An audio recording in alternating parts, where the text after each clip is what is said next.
తెల్ల తెల్లవారే వెలుగు రేఖలా పచ్చ పచ్చ పచ్చి మట్టి బొమ్మలా అల్లి బిల్లి వెన్న పాల నురగలా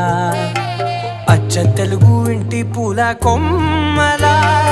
దేవదేవుడే పంపగా ఇలా దేవతే మా ఇంట అడుగే పెట్టెనంట బ్రహ్మ కళ్ళలో కాంతులే